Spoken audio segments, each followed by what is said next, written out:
మాహిష్మతి ఊపిరి పీల్చుకో, బాహుబలి మళ్ళీ తిరిగి వచ్చేస్తాడు. ఇది ఇప్పుడు ఐబొమ్మ రవి ఫ్యాన్స్ లో ఉర్రూ తలూగించేటువంటి డైలాగ్, అది ఎనర్జీ.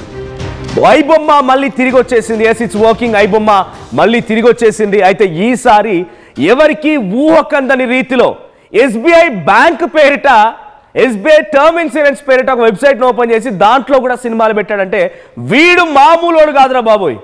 నిజంగా ఎవరికి అంతు చిక్కడం లేదు. ఎన్ని దాచిపెట్టినా, ఎన్ని హార్డ్ డిస్కులు తీసుకొచ్చినా, ఎంతమంది టెక్నాలజీని డిప్లాయ్ చేసి ఐబొమ్మ రవిని కంట్రోల్ చేద్దామని చూసినా నో, ఇట్స్ నాట్ వర్కింగ్. అదేం పనిచేయడం లేదు.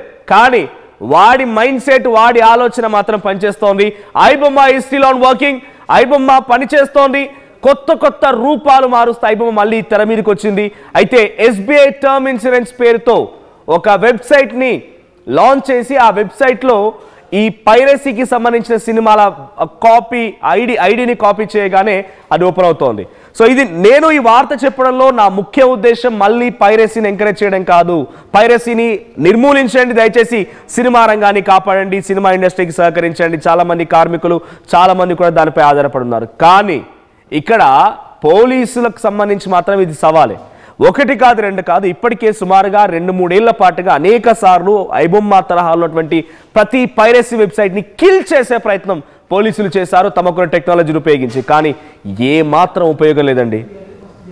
మాహిష్మతి ఊపిరి పీల్చుకునే రకంగా మళ్ళీ అభిమానులు మొత్తం వారంతా కూడా చెప్తూ ఉన్నారు.